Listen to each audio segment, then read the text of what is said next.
Giant Goofballs, a New York Giants podcast. Are you a goofball that loves Giants football? If so, sit back and relax as we talk about the team that both excites and frustrates us so much. And now, here are your goofball hosts, Drew and Rob. Before we even get into the intro today, Disclaimer. we're giving the warning right off the bat, guys. There's going to be cursing. There's going to be a whole lot of cursing. If you do not like cursing, if you don't want people, near you to hear cursing, this is not going to be the episode for you. Hide your children. With that being said, welcome, fellow fucking pissed off goofballs, the Two Giant Goofballs, the New York Giants podcast. I am Drew, joined as always by... fucking me. I pissed off a Rob. I think what the fuck basically just sums up this episode the best. As Rob leaves, that's how pissed off he is here, apparently. But guys, I'm at a loss for words here right now. I'm at an absolute loss for fucking words right now. Like, this is embarrassing. Goddamn embarrassing. This feels like the second year of Joe Judge all over again. That's what it feels like. And I understand we played some good teams here. There's no excuses. Play close, at least. Lose close. There was not a second in this damn game that it felt like the Giants had a shot at actually winning this game. At all. Not a goddamn second did it feel like the Giants had a second at winning this game. There's still glimmers of hope, but there wasn't much. So, real quick, in case we forget, because we're so pissed off right now. If you're new to the program, welcome. Please hit the like, hit the subscribe, hit the follow. I know you probably want to hit the dislike because you're pissed off. Don't, that affects us, not the Giants. Yeah. Yeah, I mean, let's start breaking down this game here. Before I start punching things in walls, because I'm just that pissed off here. Do we start with the happy? Do we start with the sad? Let's start from the very beginning, because I was pissed off right from the goddamn get-go. We get a first drive. We get the running game going. DJ even runs the ball a couple of times. Design. It's a good flow of things going. They stop us short. It's 4th and 1. We decide to go for it. Now, I understand that the Giants are usually very good at 4th and 1s. I understand that. I don't give a shit. Go for the goddamn field goal. The Giants can't score points. Go for the field goal when you get the chance to put the points on. Because what happened is, instead, we don't get the first down. We don't get the 3 points we would have easily gotten, because Graham Gano is one of the few good players who it seems like we have in this roster. And we gave up all of the momentum we could have started. All of it. It's dumb. You don't take risks when you have trouble scoring and there's obvious points on the board. And you take the goddamn points. And I could see them doing that if there was a healthy O-line, even though as bad as our healthy O-line is, at least you know those guys. You moved Ben Brereton over to the center for this game. You moved pieces out. You didn't have Thomason. Like, there's just different stuff that we weren't gelling there. So, like, even if you want to say they had fullbacks to go set them up in the backfield to help give them that little O-line push, if you will, but it wasn't a goal line stance. Like, there wasn't the talent there to do it. Just take the momentum. Take this quick win, because you know what? It's a big difference. You take that away. There's another time we went down 4th and went for it instead of go for the field goal. This game would have been a one-score game in the third quarter, but instead we're down 2 scores. Yeah, I mean, it's one of those things. It made no goddamn sense to do it. Take your goddamn points, because how many points have we scored in the first half? It feels like none the entire goddamn season. Take your points. Take your minor victory. Yeah, Let it go. Minus that second half against the Cardinals, we have not been putting enough offense. I think Yeah, 6 collective points, which is terrible. yeah. 8 quarters of football. It just makes no goddamn sense. So I think most of our irateness here is going to be going towards the offense. So I'm going to skip notes in the offense here because I have a feeling we're going to go on long rants on the offense. So let's talk about the defense real quick. Hey, And I have Kayvon Thibodeau gets 2 sacks, finally, has a game that you expect of a guy to have who's, the 5th overall pick in the draft last year. So kudos to him. But I guess what angers me to a certain degree is we have an offensive line we're going against that every fucking player is hurt. That's starting basically every fucking one. Just like ours. Yeah. No, they It's made ours look healthy. They made ours look healthy. That's how bad it was. And where was Dexter Lawrence? Where was Leonard Williams? Where I was Aziz even to a certain degree. He's just coming back from an injury, so I don't want to, go too crazy at that point there. Well, he's in backfield for the second one. Where? I'm just saying, where was he? I was watching the same game. We're playing these guys. We're playing these 2 defensive tackles. Because call what it is. I know it's a 3-4. One of them's a nose tackle. One's a DN. Blah blah blah. They're defensive tackles. Let's call them what they are. We're paying these guys like $16 million this year. Yeah, Okereke was the only one that you heard of, like getting the tackles, getting everything. He pretty much had her middle of the field taken care of. Yeah. No. I would have liked to see the big contract guys, and I hate to say it this way, but there's responsibility that comes with taking that check. It does.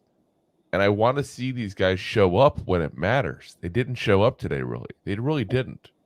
The guy who showed up was Kayvon Thibodeau.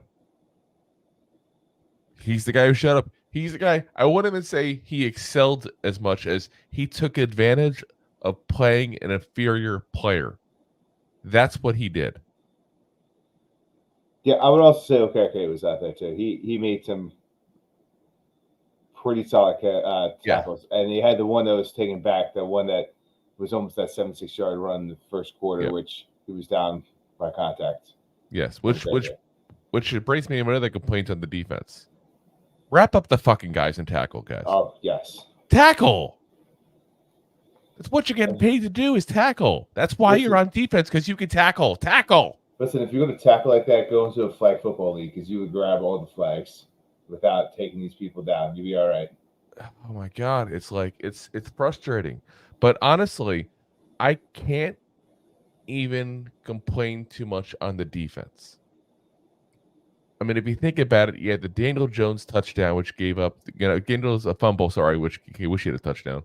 The Daniel Jones fumble, which caused the one touchdown. Yeah, the pick 6 obviously is the other touchdown. So, that's 14 points. The 24 points they scored right there. Besides the big play to Noah Fant that they gave up there in the second quarter, I really can't complain too much about what the defense did. I'm not going to get excited about it because they're playing against an offense with a banged up quarterback and no starters left for the offensive line whatsoever. But you can get a certain amount excited about the fact that they held down 2 really good receivers to a, manageable day there. That's the one thing you can definitely say. Yeah. So, McCaffrey was held down to 60 yards, if one touchdown. Yeah. Lockett was held down. Noah Fant, like they got depth in that tight end position. Yeah, I mean, you didn't hear about the rookie JSM or. Well, no one's heard about him all year. In all fairness, there's some relevance, but just not much. Yeah, he really hasn't been much of anything. But I mean, if you think about it, I saw some people in the comments here, and I'm sorry, guys, I want to get to all the comments, but to be honest, I ain't complaining. There's a ton of comments, but there's a ton of comments, so we'll see if we can get to every single one of them here. It's gonna be but by all means, guys, keep those comments coming because we love it. We love it. We really do. It helps push us out. So at least gives us something to be happy about tonight. God damn it. Kenneth Walker, 17 carries, 79 yards. It's 4.6 yard average. He had the 1 touchdown. It's not a bad game, but it's also not a killer game. You know, that's not a game you say, "Oh my God, Kenneth Walker killed us." He didn't kill us. You know, Zach Charbonnet, his backup, had 6.2-yard carry average, but he also had only 5 carries, had 1 catch for 9 yards. Again, not too horrible. Noah Fant, we talked about him, the one big play, 51 yards. Otherwise, he had 2 catches, 63 yards. Yeah, and Locke threw that one week past him. He did, but still, 4 catches, 54 yards. That's an average Lockett day. That's not a Lockett killed you day. DJ Metcalf, even though he had the 1 touchdown, 3 catches, 34 yards. Again, the defense did their own. The defense did what they had to do. I'm not upset at the defense whatsoever. No, I mean, I'm really. And I got to put this one comment up here. Jeff just put up here. What's up, Jeff? Says we fans need therapy sessions to process this pain. That's what this is, guys. This is motherfucking therapy for all of us. Big old fucking therapy. Get them F's out right now. Get them. And listen, and those who watch us on a regular basis know we don't curse like this all the time. But God damn it, this one we're cursing. Yeah, we are fucking cursing. We may break the record. Watch YouTube start getting us emails. Like, stop cursing so much. God damn. You fucking guys are fucking demonetized, fuckers. Yeah. It's just it's sickening, dude. It's absolutely fucking sickening. It really is. You know, again, the defense did their job today, guys. I'm not complaining about the defense. As Jeff says, please curse. Well, fuckity fuck. Yeah, listen, we got to do it. You got to do it at a game like this. You got to curse a little. You got to give a little like this because this is fucking ridiculous. It's absolutely ridiculous. So, okay, we handle the defense. I'm good. Any comments you want to make at the defense here? No. I mean, we're talking about that before we jumped on. I wasn't upset at this defense. Okay. Let's move on to the other thing at that point that we're going to talk about briefly before we get into our mega rants on the offense here. And that's the special teams, which were, again, a fucking embarrassment. Again, having issues like crazy. Thomas McGahee, listen, I got respect for T-Mac. He's been with this team forever. This is his third coaching staff he's been on with this team. You listen to players who played under him, and they all talk amazing about him. But I'm sorry, you got to fucking go. I'm done. I'm saying mid-season right now, he's got to go. Because messages have to be sent. Because what I keep on seeing is guys smiling on the sidelines. Guys excited they made it a good play. Guys, you're fucking losing.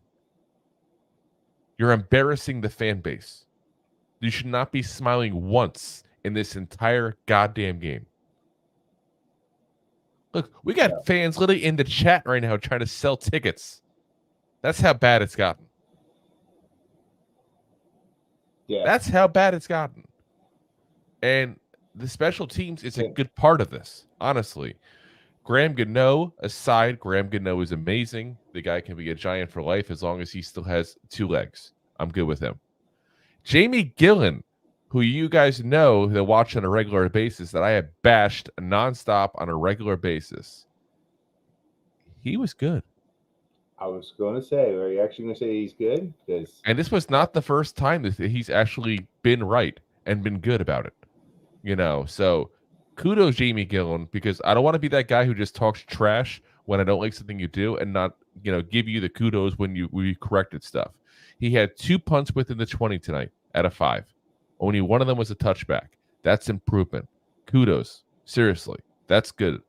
It's about time we can at least say one good thing tonight. We said something positive tonight. It's a fucking Christmas miracle. It was almost placed on the 1-yard line, but what's space dove for it and missed. Yeah. Yeah, I mean, even the touchback, that touchback could have easily been, with better coverage, probably taken care of and been a great setup for the offense for the next drive. But no, T-Mac's got to go. And like I said, I respect the man. So I don't say that lightly because I don't ever want to say someone should lose their job without having a legit thought process of like, okay, this is still a person. This is still their occupation. Is this where we got to go? No, this is where we have to go, folks. Because messages have to be sent. You're not going to fire players. Messages have to be sent. And the other thing I got to say on special teams, if I see a Dory Jackson out there one more motherfucking time, this is, by the way, we should dub this the Samuel Jackson episode. one more fucking Adoree motherfucking Jackson should Yeah, not be get on this special teams. seriously. Keep this man How away many from games all did he punt miss? returns.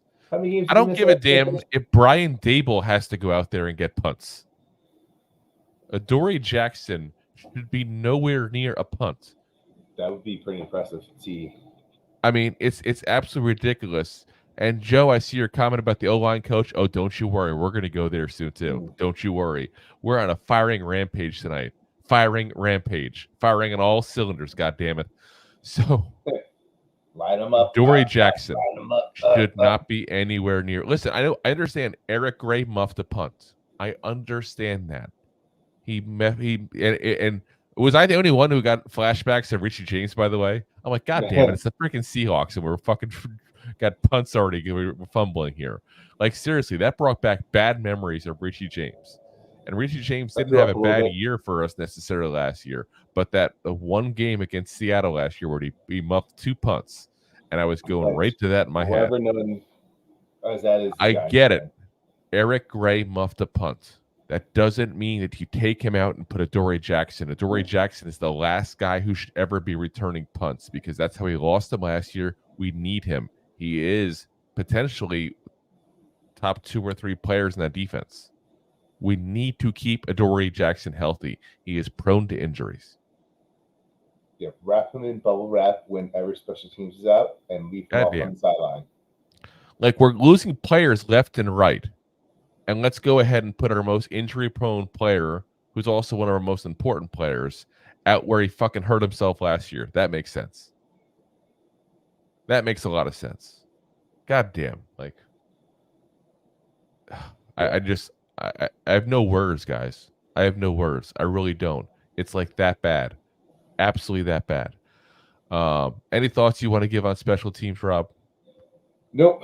I'm not trying to hog the mic. I'm just on fire, pissed off here. I am just livid. Absolutely fucking livid. I watched the same game, so. All right. Let's go onto the offense then, because that's the big motherfucking issue here. That's the big issue. Oh my God. What the fuck, guys? So let me first give you guys a breakdown on the numbers where we were here. Daniel Jones, 27 of 34, 203 yards. That's a 6 yard average, by the way, per completion there. People watching at home, catching at home, doing the math. 2 interceptions, 10 sacks, 59 yards, 67 QB rating. Also, Paris Campbell went back for a pass sacked as well. So that's 11 sacks in the day overall. Rushing wise, 10 rushes, 66 yards for Daniel Jones, 14 carries, 30 yards for Matt Breida, 4 carries, 9 yards for Gary Brightwell, 1 for 7 for Wan'Dale Robinson. The leading receiver, Matt Breida. That's not good. When we say that's the leading receiver, we're not doing something right, folks. We're not doing something right. No. And by something, I mean a lot of fucking things.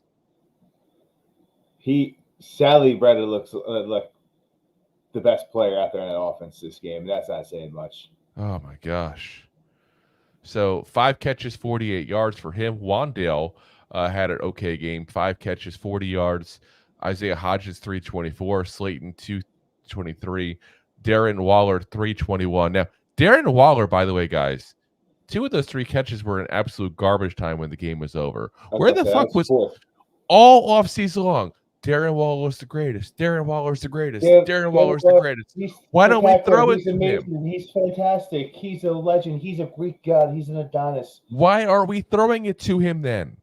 Why are we going one time he's being targeted up until the second half of the fourth quarter when the game's fucking over? If he's our number one weapon, we need to be getting him the ball. Point blank. We need to figure out a way to open up this offense and get him into position to get the ball. He is our best weapon we have without Saquon being on the field, bar none. Bar none. We're talking about, a potential 1,000-yard receiving season for him if he's healthy, because he has the potential. He's done it twice before. Guys, we're 4 games in. He's got 132 yards. Yeah, that's in yards. Now, don't get me wrong. 132 yards times 4. We can do the math here really quickly. He's going to do 500 and some odd yards. It's half what we expected. That's half, guys. No, yeah. Well, That's not good. That's not good. And we need him involved, point blank.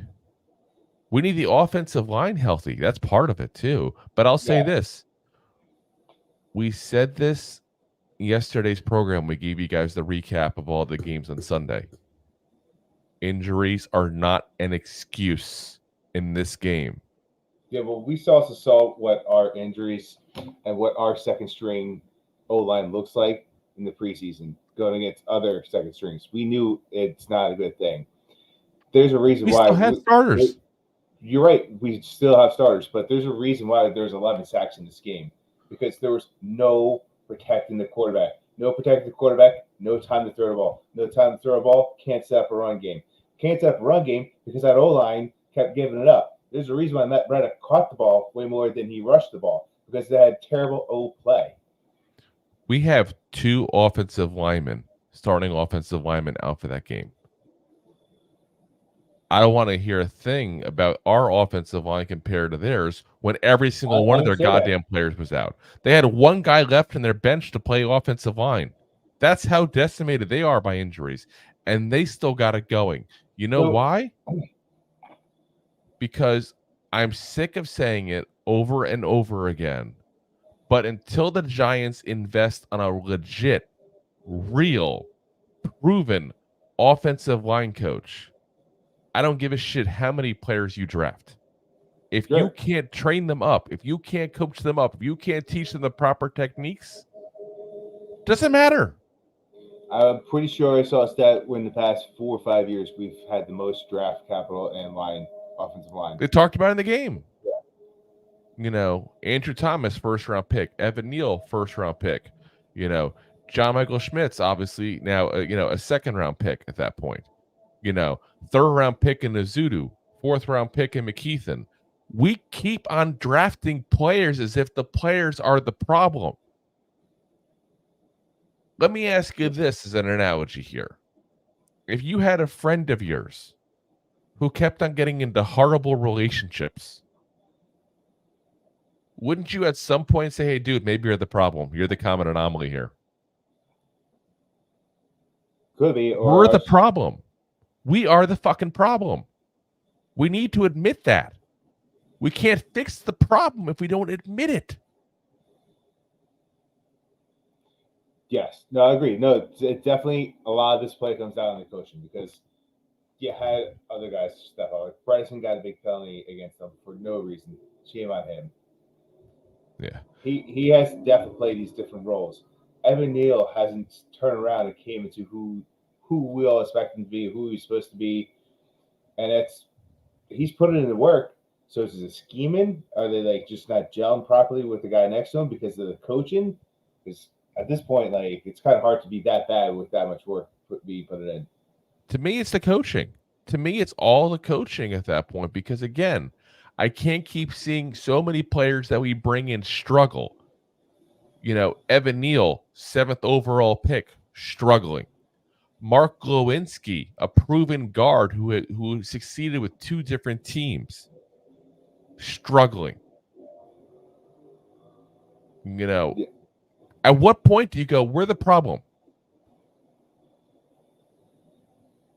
Yeah. So let me ask you this quick question, run down some stats here. Go for it. If you have 18 first downs, your third down efficiency is 6 for 16. You're 2 for 4 for fourth downs. Your total plays are 74 yards.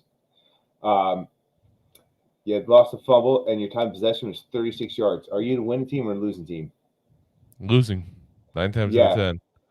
Well, the winning team had 13 first downs, 3 of 12 third down conversions, 0 of 4 fourth down conversions, 51 total plays, 2 sacks allowed, 4 punts, 74 yards in penalties, no picks.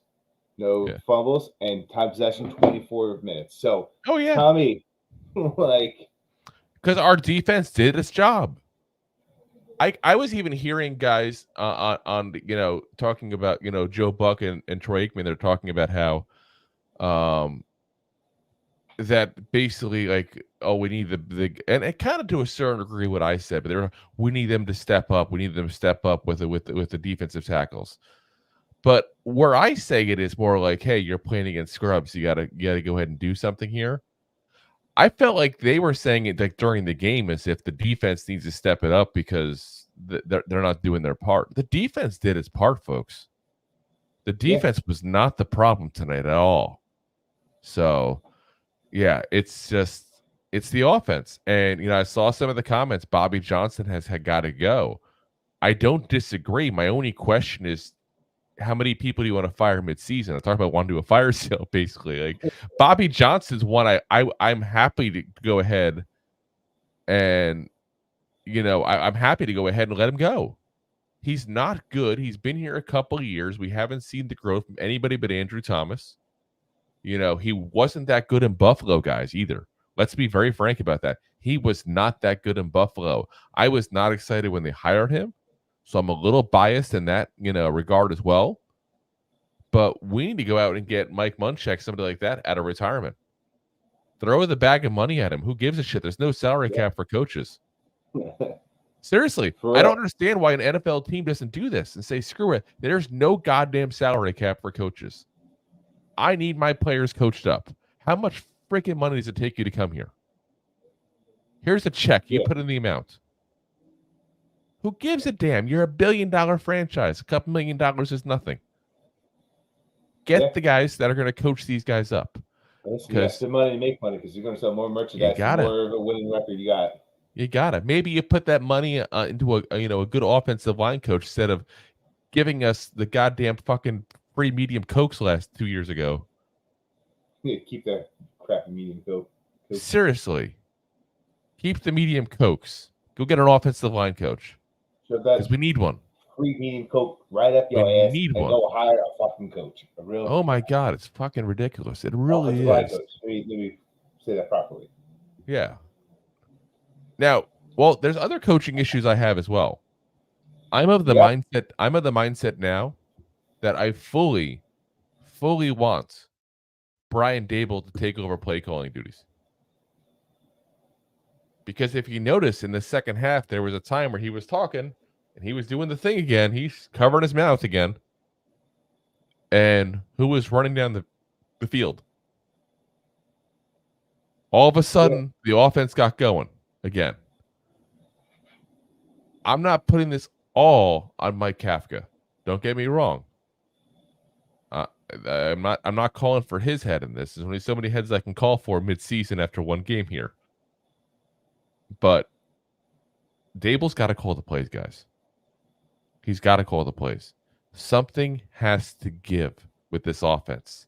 You cannot keep scoring jack and shit in the first half. No, it's we have been god awful. I didn't want to look at our stats if you take that second half out against the Cardinals. No, oh my God. We've even going back to last year, we were not good in the first half. This is something that was supposed to change this offseason, and we got worse. We degressed in that first half. It's like, and this is the second time in a row that we, I see us do a decent first drive to start where we're actually, we're making some plays, we're making some movement, running the ball. There's a pass run combo going at that point. But for whatever reason, it's like we just stop. Why do we stop with the run game? Why are we giving up the run game? And that's what it feels like we're doing. We're abandoning it. And I get it. Saquon's out. But you know who's not out? The quarterback, who we'll get into a lot of conversation with, I'm sure, in a minute here. Yeah, but design runs. You're right. They should have done that a little bit more with DJ. But Breda was actually in this game a lot more than he has been in the past without Barkley. So it's just, like I said, I think that what they needed to do is do more design runs. give options where he has Brett on the outside at that point. He can toss it out to him if he needs to, or he can take it up the field himself, because you want to keep a defense honest. You want to keep a defensive line from just running at the quarterback. You make that defensive line know they have to watch their gaps. And if they don't watch their gaps, that quarterback can be running right through it, and they can be on the highlight reel at that point on ESPN. Yeah, I mean, even when they without design plays with DJ in that one part, they had Brightwell, and they also had Brett in there, which Grant took away from personnel down the field, but it made the ball move a little bit. So they need to start doing deconduct plays. Like they had Campbell out of the backfield. So this is something they were supposed to be doing from the get-go once you start getting these players. We have a lot of speed on this offense, but no one's moving fast. Yeah, it's just upsetting. It's upsetting when you got some fast guys, but it doesn't seem like they're moving that fast because the plays are over that fast. They've given up. Because the plays are over that fast. But here's the question there. Here's the question there, because I like that point you brought up. Is Dable losing this locker room? I'm not going to go that far yet. I don't think so. I'm saying Dable, to me, looks like he's losing that locker room, because if you look at like you said, the receivers aren't doing it. Daniel Jones walked off on him after that interception. He threw the tablet down in disgust and everything. I mean, he's already sacked 7-8 times at that point. I understand that one. I gave a little bit of pass because he was literally getting beat up, running for his life. He's been the whole week, and I don't think he's lost the locker room yet. But that's something to keep an eye on, because I'm saying honestly, that's not a good look. That's embarrassing as a head coach to have that happen by your starting quarterback live on national TV. That is not good, folks. And that sends a message. Yeah. That's bad. So, yeah, I think that's something we got to keep an eye on, because I think, and I've said it, we've talked about this the last couple weeks, I think Dable babied the shit out of this team in the offseason. We're soft. We have no heart. We're expecting things to be handed to us as a team. And that's because of the way this offseason went. That set the tone. Oh, you guys don't have to play in the preseason. Oh, here, let's do one drive. Oh, you got a touchdown, you're done. Oh, we're not going to hit at all in practice, basically, whatsoever. The Detroit Lions come in here and embarrassed us at practice because those guys hit. Those guys are hungry. And look how they're playing right now. It shows they were hungry. We're not hungry. No, I had a late dinner, but yeah. I shouldn't even have dinner yet. I'm that pissed off I can't even eat. I have a bottle of bourbon waiting for me after this instead. I just, like I said, I can't take it anymore. And everybody's talking about the O-line. Listen, the Seattle O-line was just as banged up, if not worse. In fact, it was worse. I'm going to say it point blank, it was worse. There's so much you can blame on it. They still had better O-line play, is what we're getting at. 100%. 100%. But it's because they had better line play doesn't mean they had better offensive linemen. They also had better setup. How many times did they show you the different times where they had two tight ends in the backfield to help tackle? They shifted the movement over at that point to help. Where were the Giants doing that? They haven't done it all year. This is something that I've been talking about since preseason. That we have Hyatt now. We got Slayton. No, but I'm saying, when do we have these fancy formations like the Seattle Seahawks were showing? Right. This is stuff that they should have done in the offseason. You got two speedy guys, you got a whole bunch of slot guys, you got two great tight ends. Yeah. You got one of the best running backs in football, arguably, and a pretty decent one behind him with a great running quarterback. How come we didn't set up different plays to keep everyone confused nonstop? It would have made sense. At least give some goddamn help. Yeah, at least give some goddamn help. Where was the help? at this point, like you need just Bellinger. I mean, granted, he didn't play, but yeah, you need Bellinger to help you out as a blocking tight end in the backfield. Well, he was out too. He got injured in the game too. Yeah. But I'm saying you need something like that's something you should be setting up in the offseason. When you know that your offensive line play hasn't been good, this is something you need to work on. Yeah, and we talked about this as well this offseason when they were talking about tight ends and all. We get Darren Waller, who, let's be very frank, is a big receiver. He cannot block, really. It's not a specialty. Then we get Daniel Bellinger, who's a great blocker. And we talked about it. We said, you know what? We need to get a third blocking tight end. We don't have it. Yeah. So that's why when we talked about how many tight ends should we keep, talking about what's going on with Barkley, I was looking to put him at 4 because they signed Cager, so they wanted to keep him in there, but he's not a blocking tight end. He's not big enough. No. But you had Myrick, who is big enough to block. Chris Myrick, listen, somewhere I guarantee you Bobby Skinner from Talking Giants thinking the same goddamn thing. We're bring back Chris Myrick. But it's like, it's insanity. It's absolutely insanity to me that this is continuing going on. All right. Let's address the real elephant in the room here. Because I do think you and I are going to have differing opinions on this to a certain degree. We are. And we got to talk about the biggest name in this whole conversation. And that's one Daniel Jones. And honestly, I'm freaking done. I'm done. And I know that we've talked about him, and I've kind of been a little more up on him this year. I said he might even get the Pro Bowl by default because the NFC has no good quarterbacks. I did preface it when I said that. But I'm done. The man can't see the pass rush. He can't process things quick enough. And I like Daniel Jones overall as a person. The guy puts his heart out there.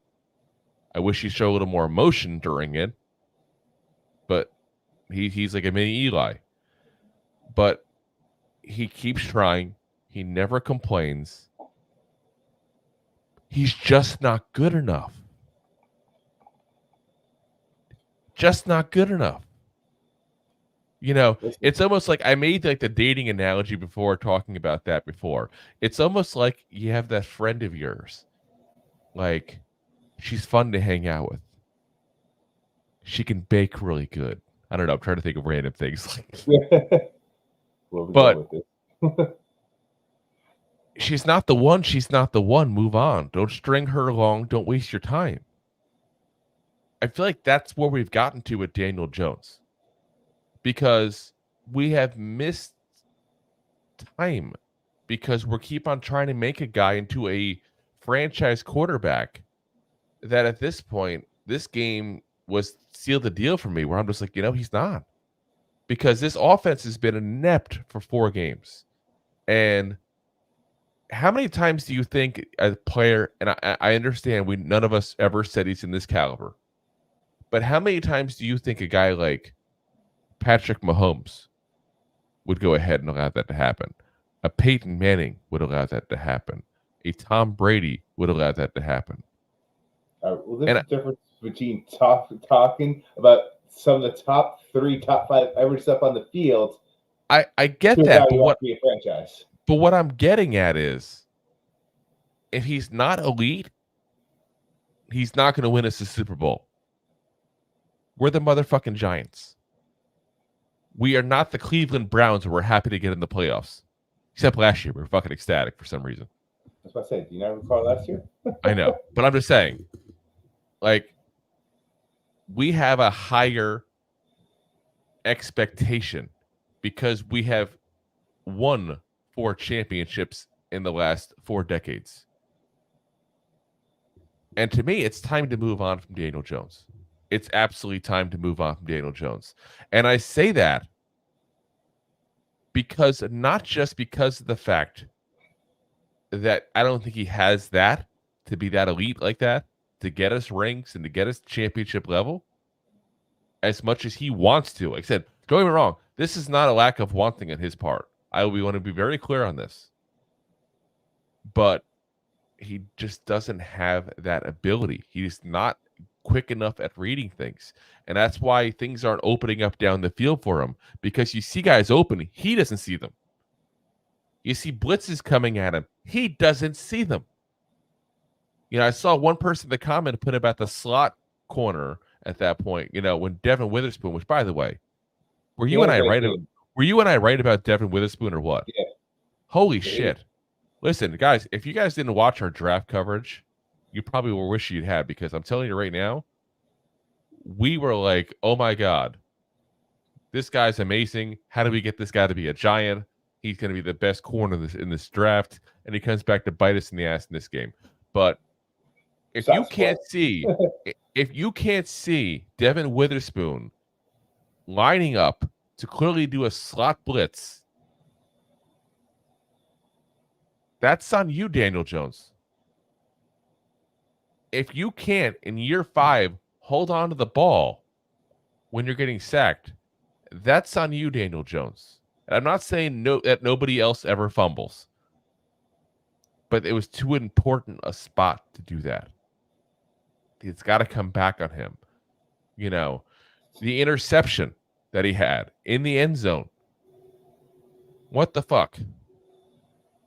That was a horrible pass. And there's other people that are much more wide open. I'm telling you right now, I'm fucking done with him. Wasn't that ball batted?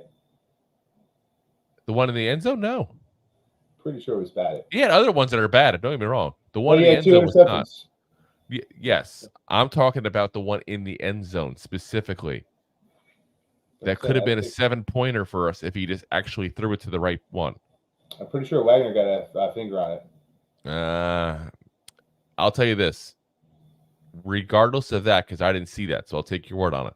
But regardless of that, he threw it to the wrong spot. He threw it to a spot where there was three Seattle guys right there, where they had other spots much better for it, and that killed the game. So I hear what you're saying too. So once again, it comes back to the O-line play. So you actually watched the second interception down the field. He sat there and waited for the pass rush to come and hit him. This way he could try to make the downfield play. Yes. And you can't say he's sitting there afraid. You can't say he's not willing to take the hit. But he's still willing to do it and step up into the pocket. It's just a time issue about a lot of this. I'm not saying he's afraid of getting hit. I'm not saying that. If anything, he's the guy most used to getting hit to anybody else on the entire NFL history, potentially. I mean, he's been the most pressured quarterback since he's come into this league and started. Yeah. So like I said, I'm at that point where I'm just done with him. At this point, I've been harsher on DJ this year, and I'm not at that breaking point yet. I don't think that's it. I don't think we should regret signing this guy at $40 million, because you're going to see a lot of people comment about that. You still needed him. What are you going to do? Who are you going to get last year that's going to be cheaper? There wasn't much better play at the opportunity where we're at. We got Barkley where we need him to get at a cheap price. We're able to get other signings off the table because we signed him. And it's only a 2-year thing. It's not the $160 million like everyone's saying. It's not that crazy. It's a 2-year thing. We could get rid of him if we're still feeling this way in a year and a half. So this is not like an end-all, be-all. He has to go right now.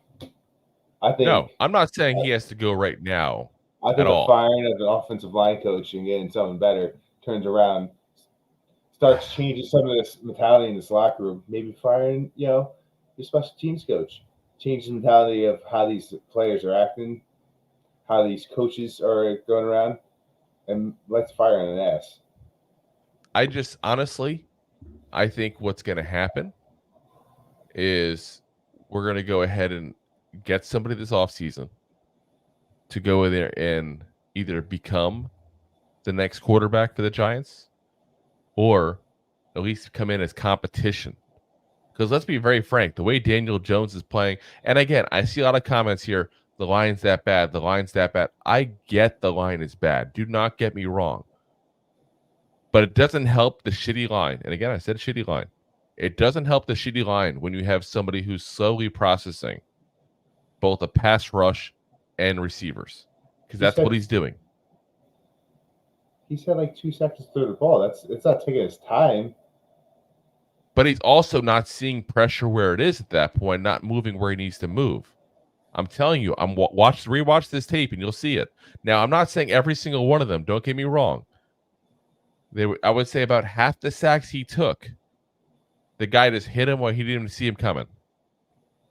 Yeah, he was trying to buy time to get people open down the field. But you got to move around. You got to move around. You can't just sit there and take the hits. I hear what you're saying, but you can't. Like we were texting each other.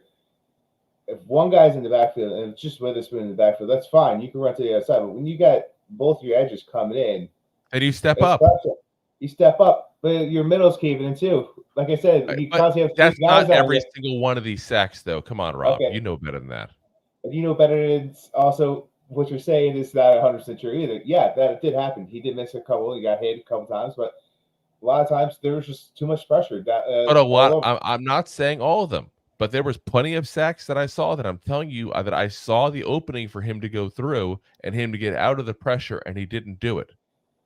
And I think because part of it is, like you said, he's waiting for the guy to open up. You can't wait for somebody to open up in this offense. You don't have time to do that. If he's not open, you progress. You go through your progressions. Yeah, I mean... But he can't do that because he's not good enough to do that. Yeah. I mean... That's the problem. I think this whole team looked like they regressed from what they played like last year. 100%. They looked like they had a lot more heart. And you know what? Last year we didn't talk about his time in the pocket. No, because we thought it was the weapons. We thought it was the weapons. We blamed the weapons. We gave him all these excuses. I'm sick of giving this man excuses. At some point, you have to. Again, we talked about this with the offensive line before. At some point, Daniel Jones has to look in the mirror. No, listen, I agree. Maybe it's me, but. Not even just talking about Daniel Jones, just with our offensive line. Week 1, we go play against Cowboys. Great defensive team. Arizona's come up played a lot better defensive games than we thought. We played, probably should have been in the Super Bowl for the 49ers the prior week. If it was for Brock Purdy not blowing up his bicep against the Eagles. And then you come off and you play the Seahawks, which they should have won against the Seahawks. But I mean, the 29th best defense that has half their secondary out right now? Yes. And they come play this game. I said they should have won. Just clarifying. Yeah. I'm just saying. I'm just done. I'm done. And listen, I get it. There's people here like crazy saying, who do you want to be the quarterback? He couldn't do anything with this line. I'm not saying get rid of the man right now. You can't get rid of him mid-season. No, and I understand the offensive line being what the offensive line is. But I'm telling you guys, and I challenge you guys to rewatch it because I know I will have to force myself to rewatch this game at some point. Rewatch the game. I want you to watch the sacks specifically and look how many of them could have potentially been avoided if Daniel Jones had better pocket presence. But you could also say the same thing. Look how many could be avoided if he had better pocket protection. Yes, 100%. But he doesn't have it, though. And if the queen had balls, she'd be the king. He doesn't have it. Or trans, either or. I'm just saying. Like, he doesn't have that. He has to work within what he has. You know, we gave him a lot of credit last year for working within what he has. He's not doing that. I mean, I guess we could talk about the other elephant in the room as well, because... Is it Dumbo? It's Dumbo. Or Kafka. Listen, that's what I'm saying. I'm not trying to get rid of Kafka right now either. No, I'm not either, no. And I do think Dable. I think Dable needs to take over the play calling. I would love to see I'd love to see Dable take over the play calling. I'd love to see Bobby Johnson fired and T-Mac fired. That's what I'd like to see. And I'd also like to see Wink Martindale publicly announced that any player that is celebrating when they're down by multiple scores after a simple play will be removed from the game. Okay. And I'm looking at you, Nacho. And I like Nacho. Like I've talked about before, I met the guy, before he was a Giant, even when he was still a Buck and everything. Really cool guy. But I'm sorry, that's embarrassing when you're celebrating. Oh, I stopped the running back. We're down by multiple scores. Yeah. We're getting embarrassed at home. But yay, I stopped the guy. It just looks foolish to celebrate. Looks absolutely foolish. Yay. Yeah, it just looks foolish. It really does. And I'm just, like I said, I'm sick of it. This team doesn't seem to care as much as we as fans care. And I'll say this to that effect. If you are a fan and you're giving your money to this franchise right now, you're enabling. Stop. Because that's what's going to make them change. We did this a couple of years ago, and that got us Brian Dable and Joe Shane, which, don't get me wrong, is kind of ironic that I'm suggesting that again because it worked. But it did. We brought about change. We need to take it to the next level. The players have to realize we're not going to sit there and watch, and pay to go see an inferior product. Point blank. Pretty much. You want support from us? I want you to give a shit about whether you're winning. And it's not about winning or losing, guys. It's about not smiling on the sidelines when you're down like this, when you're getting embarrassed, because that pisses me off as a fan. Yeah, listen, it's okay to be excited, celebrate, but you should be pissed that you're losing. And you should be pissed. Yeah, should be all happy dancing. Absolutely pissed and embarrassed. And they're not. That's the problem. That's the problem, guys. They're not pissed. They're not embarrassed. And I take that personally when my hard-earned money goes into buying Giants gear and supporting this team. Robbing mine's time. Like this, guys. We're not getting rich doing this. We do it because we goddamn love the fucking Giants. We love the Giants. That's why we do this. So when I see guys who are getting rich doing this, smiling and laughing,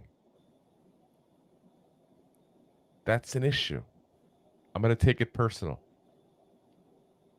Because you're smiling and laughing while you're cashing in checks that I helped you guys get. Because we're putting our money into the Giants. Yeah. By buying jerseys, buying memorabilia, going to the games, getting license plate things, getting fat heads, whatever. I don't know. I'm just saying. Jerseys. Like track pants, like shorts, whatever. Yeah, whatever we're buying here. So, like I said, to me, listen, we got plenty more here to go. We got plenty more to go in the season here. Don't get me wrong. It's not over. It's definitely not over. No. But we got the Dolphins. We got the Bills. So, and I don't like to ever say no, but guys, get ready for 1 of 5. Yeah, if we go 2 and 4, be fucking happy. That's gonna be a happy fuck podcast. This is the barrel you guys are staring at. Is 1 and 5, which means the season is over, which means we're almost better tanking to get a good quarterback next year. If I would have known that, I would have started sniffing glue again.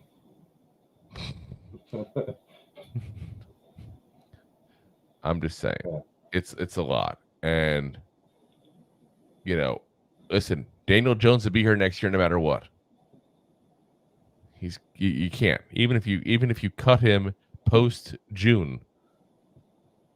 You still break even, and people saying, I see Joe, I see you in the comments saying Barkley's not going to want to come back. Don't make Barkley come back. You don't rebuild with a 30-year-old running back. Sorry.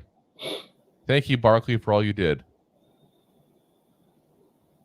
Yeah. No. Listen, if you're talking about tanking and getting rid of your quarterback, listen. I would never advocate legitimately tanking. We talked about this with the Colts, how it pissed me off last year. I'm not going to advocate that. But if this continues, it's time. It's time for cleaning house, getting the new quarterback in there, getting the new coaching staff with the young linemen we have at that point. And I don't mean firing Dable. I'm not ready to give up on him yet. But a new offensive line coach, like we talked about, at least, something's got to give, guys. Something's got to change. This can't keep going on. This is embarrassing. Yeah. It's this is bringing us back to, like I said, the second year of, the Joe Judge era. This is bringing me back to the Dave Brown era. This is, Ray Handley, eat your heart out. Like, this is bad times, guys. So, made all the worse by the fact that we actually had expectations this year. We had expectations, and they were high. We're going to get Andrew Thomas back. That's going to help. When we get him back, we'll find out. Hamstring issues, they linger. Yeah, through the whole year. So, alrighty. Any final thoughts that you might have here, Rob? Yeah, it is a grim day. We should have won this game. It does not mean we're out of contention. It's like, even 1-5, we still might be able to squeak out 9 wins on the year. With a lot of work. Our schedule seems to get a little easier towards the second half of this year compared to the first half. Playing some really solid, legit teams. So, if you're optimistic. And for the record, Rob's in the kitchen. So he's not in the toilet if you're hearing that running water. All right. Let's real quick pay the bills, and then we're going to go ahead and go through some of these comments here real quick before we get to head on out. Enjoying the show? Looking for more goofball action? Consider a membership at buymeacoffee.com/2giantgoofballs. Memberships start at just $5 and give you additional goofball access. One-time support payments also available starting at just $3. Buymeacoffee.com/2giantgoofballs. All righty. Let's get here onto the comments here. Oop, the comments are coming in so fast I can't even get to the top here. All right. Deb said, I have nothing to say, which is rare. She always has something to say there, and we do love it when she does because she knows her stuff. Chris says, the Giants are bad, really bad, yes. Yeah. Lynn says, this is totally unacceptable. Still fed up. Jasmine says, definitely gonna get our butts beat by the Dolphins. Yeah, we'll see. Brian says, fool's gold with Jones. Beeve, she got a long one here, says, I just want to say one thing. 54 years watching the Giants, this was pitiful. Okay, everybody's criticizing Daniel Jones. He was 27 of 32. He was sacked 11 times, knocked down 10 times. He was leading rusher with 62 yards compared to the next guy at 30. And our defense, all the money we have at the central line, and they couldn't do nothing. That's all I want to say. I have nothing left. Yeah, the frustration. That's where we're all at. We're all at the frustration. Camden says, shout out to Daniel Jones. That dude is tough as. Is that as fuck? Is that what the ASF is? It's just should be AF. Okay, I'm not good at the lingo there. By the way, that's a Seahawk fan if you can't tell there by her image there. She said I actually gained respect for him. That O-line gave him nothing. Listen, he will take the hit. He will not complain. He is the consummate teammate that you want to talk about there like that. I just don't think he has that elite status, and that's the problem. Jasmine says, we have no O-line push. She's not wrong there. PC Strickland MMA. Daniel Jones looks like he asked his mom permission to go places still. I don't think so, but Tenth player, my man. Nice. He always reminds me of there's a guy in what's the name? The Sword in the Stone. There's a Disney Sword in the Stone movie. And if you remember the beginning, they got what? Isn't the kid blonde? No. So the kid was the squire to the guy who they wanted to be a knight. The guy they wanted him to be a knight, he reminds me of Daniel Jones. See, Danny Jones kind of reminds me of a young Bruce Campbell.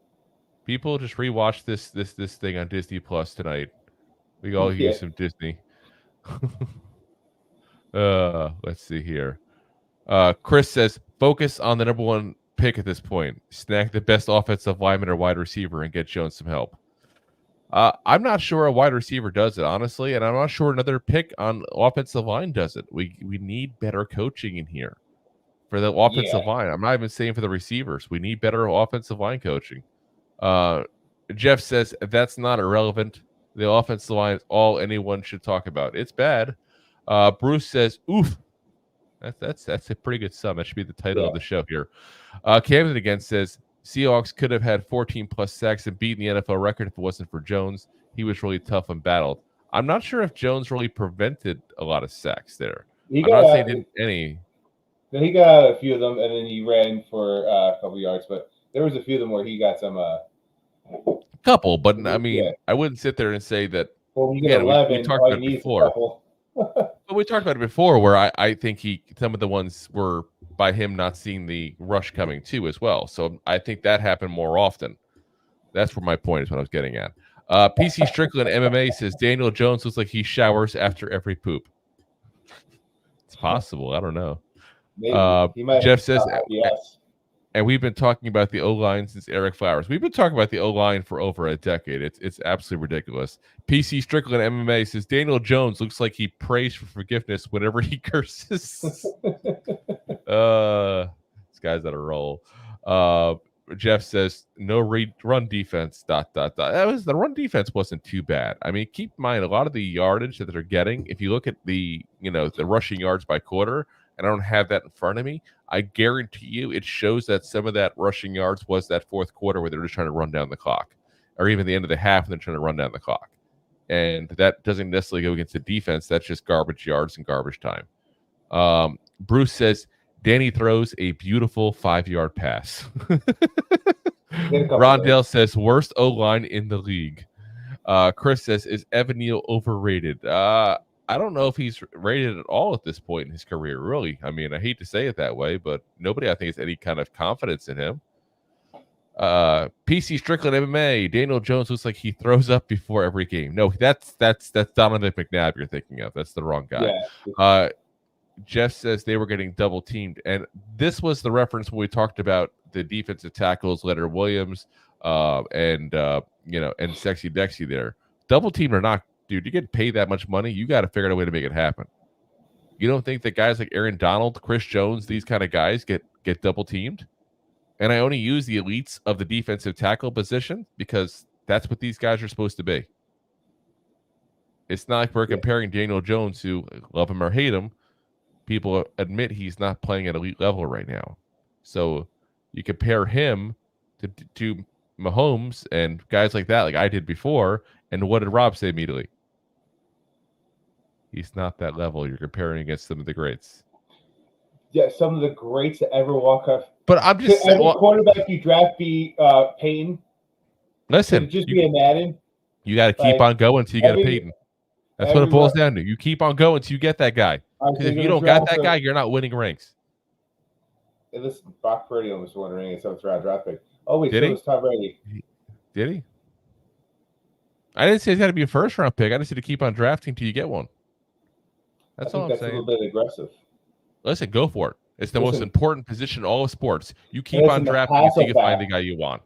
Hasselbeck made it to the Super Bowl. Matt Hasselbeck? That's where we're going. Now listen, you said they got to be a Tom Brady. Matt Hasselbeck was a better quarterback than Daniel Jones is right now. And he also has 10 times the line. Now, Trent Dilfer wasn't. Brad Johnson was. We're going to go start going some of the worst ones ever. Let's see. Camden says, best thing the defense did was hurt both our starting guards and our quarterback. Yeah. Listen, they still stopped the offense. That's what matters in the end. Yeah. Jeff says Tibbs was 1-on-1 all night. That's fine. He was 1-on-1. He beat his one. I'm going to still give him the credit. I'm going to still give him the credit.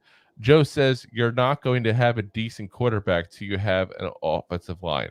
I'll respectfully disagree on that, Joe. You'll have a decent quarterback. You'll never have an elite quarterback till you fix the offensive line. And even that you can dispute to a certain degree. Joe Burrow, who granted is playing like crap right now because he's injured, he's played with a horrible offensive line his whole career. It's still a better offensive line than we have right now. No, I can't say that. I can't say that. He's had a horrible offensive line. He's had like the worst ranked offensive line almost every year, and he still does his thing. Camden says Jim Kelly actually threw up before every game. Oh. Joe says, is DJ worth all that money? The risk was worth the money. I'll word it that way. It's a risk reward. You took a shot. I think we missed our shot, but it's still, I'm not upset at the contract still. I'm really not. Camden says no. Eric says, I'm not even a New York Giant fan, but to think Daniel Jones has a chance playing in this offense is crazy. Like I said, it's all on how you look at it. It really is. It's all in, if you think that Daniel Jones should be able to get around, some of the issues with this offensive line better than he has. And I'm not saying he gets rid of all of the issues, but I think he could play better. Geno had, he wasn't getting sacked 11 times. That offensive line was bad for them too. He moved around more. They had the offense built around the issue. It's a combination of Daniel Jones and the coaching. Daniel Jones was way more active in that behind his offensive line than Geno was. Just Sneaky Pete was way better at setting up his deficiencies. He was, but I'm saying there's plenty of spots. Daniel Jones got sacked because he didn't see the guy coming. Didn't see him coming. We already had a disagreement about this. Okay. I know we did. We'll keep on disagreeing. That's fine. We can respectfully disagree, sir. I'm just saying, like you said, he's out. They would have set up an extra tight end on a lot of these plays. You probably would have. Maybe if we had a tight end.